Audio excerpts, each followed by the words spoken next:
পহেলগাঁওয়ে জঙ্গি হামলার পরই কাশ্মীরে জঙ্গি নিকেশ অভিযানে নেমে গুলির লড়াইতে শহীদ হয়েছেন নদিয়া তেহট্টের বাসিন্দা ঝন্টু আলী শেখ। শনিবার সকালেই ভারতীয় জওয়ান ঝন্টু শেখের কফিনবন্দি দেহ পৌঁছল তার বাড়িতে। চোখের জল নিয়েও দেশবাসীকে অশান্তি এড়িয়ে সন্ত্রাসবাদের মোকাবিলা করার শপথ নেওয়ার আহ্বান জানালেন ঝন্টু শেখের দাদা শফিকুল শেখ।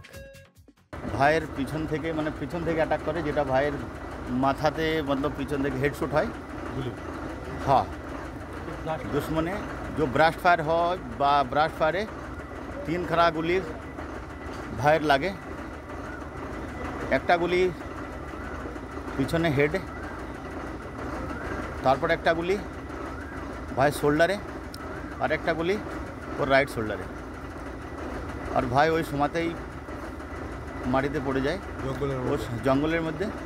ওখান থেকে ভাইকে ওর সাথীরা ওরা নিয়ে আসে, তারপরে হেলিকপ্টার থেকে রেস্কিউ করে ওখান থেকে উধমপুর মিলিটারি হসপিটালে যখন নিয়ে আসে ওখানে ডাক্তার মৃত ঘোষণা করে। দেহ পৌঁছতেই ফের কান্নায় ভেঙে পড়েন বাবা মা, আত্মীয় স্বজনরা। কান্নায় ভেঙে পড়েন তার স্ত্রীও। বীর সন্তানকে শেষ শ্রদ্ধা জানাতে এলাকায় জমে যায় ভিড়। সকলের চোখে মুখেই বিষাদের ছায়া। বেলা 11টা নাগাদ বাড়ির এলাকাতেই বীর সন্তানকে গান সেলুট দিয়ে শেষ শ্রদ্ধা জানানো হয়। শুক্রবার কলকাতা বিমানবন্দরে শ্রদ্ধা জানান মন্ত্রী ফিরহাদ হাকিম। পহেলগাঁওয়ে হিন্দু পর্যটকদের নৃশংস হত্যার পর থেকেই ফুঁসছে গোটা দেশ। বদলার জোরালো আওয়াজ উঠেছে দিকে দিকে। জঙ্গি হামলার ঘটনার পর উধমপুরে তল্লাশি চালাতে গিয়ে জঙ্গিদের সঙ্গে গুলির লড়াইয়ে শহীদ হন ঝন্টু শেখ। বাড়িতে খবর আসতেই নেমে আসে শোকের ছায়া। গোটা এলাকা বীর জওয়ানের ছবিতে মুড়ে ফেলা হয়।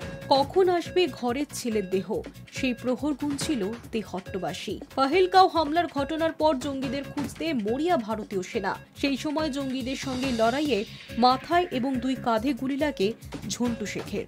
তার সতীর্থরাই তাকে উদ্ধার করে দ্রুত চপারে করে হাসপাতালে নিয়ে যায়, কিন্তু শেষ রক্ষা হয়নি। কাশ্মীর থেকে প্রথমে ঝন্টু দেহ আসে ব্যারাকপুর সেনাবাহিনীর হাসপাতালে। শুক্রবার সেনা হাসপাতালের মর্গে উপস্থিত ছিলেন বিধাননগর পৌরসভার চেয়ারম্যান সব্যসাচী দত্ত। জঙ্গিদের এমন নির্মম আচরণের পর বসে নেই ভারত সরকার। কড়া পদক্ষেপ নেওয়া হয়েছে পাকিস্তানের বিরুদ্ধে। শুক্রবার মধ্যরাত থেকেই শনিবার সকালের মধ্যে আরও 3 জঙ্গির বাড়ি গুড়িয়ে দেওয়া হয়েছে। এই নিয়ে গত 36 ঘন্টায় 5 জঙ্গির বাড়ি গুড়িয়ে দেওয়া হলো। অন্য 3 সক্রিয় জঙ্গিকে গ্রেফতারও করা হয়েছে। Hi news network.